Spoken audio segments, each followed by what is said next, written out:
These days, most borders of the world are pretty cut and dry, although there are some disputed borders in places like Kashmir and Guyana. But even in those cases, there's still two border claims that are basically unchanged since the claims were originally made. There are some cases, though, where borders are changed or updated.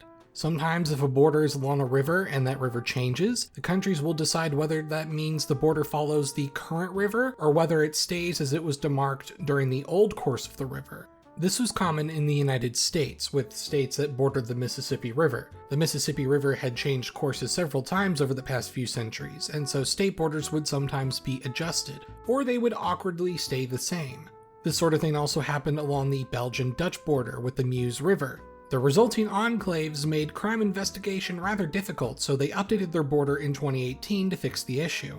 In other cases, there are weird, leftover, complex, strange borders from centuries ago. They create tons of enclaves or areas that are separated from the rest of the country, and since they make no sense in the modern world, treaties are used to fix them.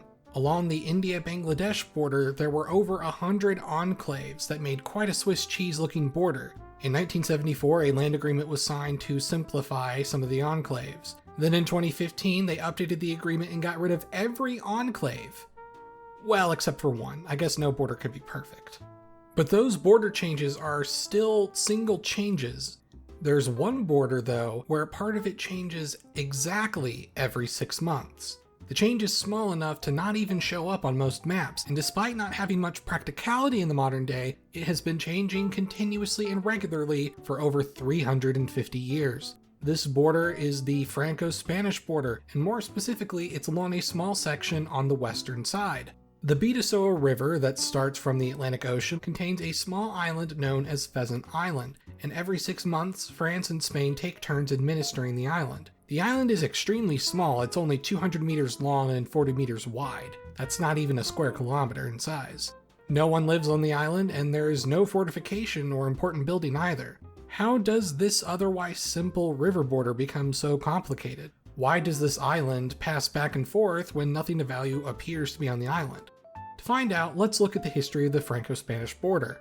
Along the Franco-Spanish border is the Pyrenees Mountains, a natural barrier that had always been a rough border between the Kingdom of France and its Iberian neighbors to the south. Back under the Frankish Empire under Charlemagne, the Spanish March was established as a buffer area to halt Islamic expansion further north. As the kingdoms of Navarre and Aragon arose in northeastern Iberia, a rough border across the Pyrenees Mountains was established. Borders back then didn't need to be exact when there was such an obvious natural barrier. However, the importance of this area did lead to several weird quirks under feudalism.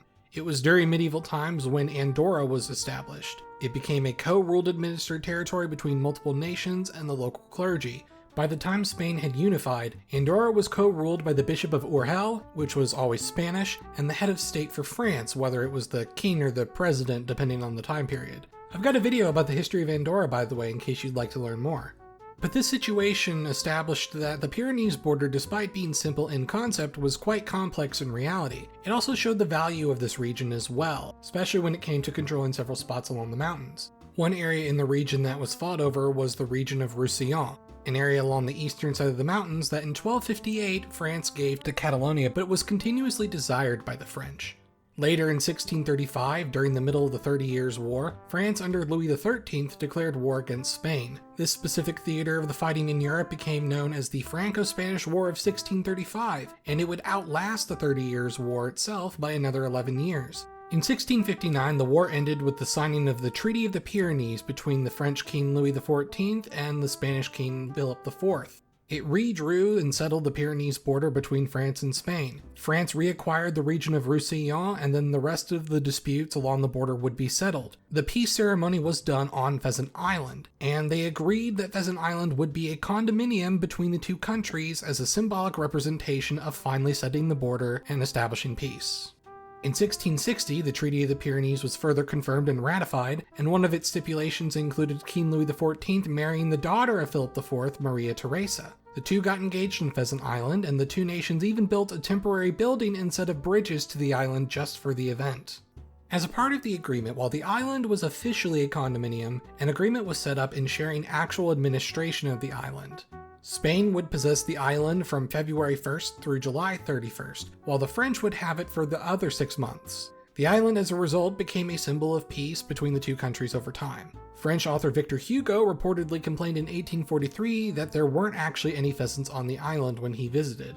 And it's true, pheasants don't actually live on the island. This wouldn't be the last time the Franco-Spanish border changed though. In the 19th century, Emperor Napoleon III of France and Queen Isabella II of Spain would set the process of officially demarking the border between their countries. Even though the approximate border was established by the Treaty of the Pyrenees, that didn't mean there were official border markings and fully detailed demarcations along the entire thing. And this was a common state for many and most borders across the world at the time. The demarcation was done across 3 treaties signed in 1856, 1862, and 1866. Then a 4th treaty confirming everything was signed in 1868. Throughout this entire process, Pheasant Island's status did not change, and was still regularly passed forth between the two countries. But at some point, the original Pheasant Island slowly disappeared, kind of.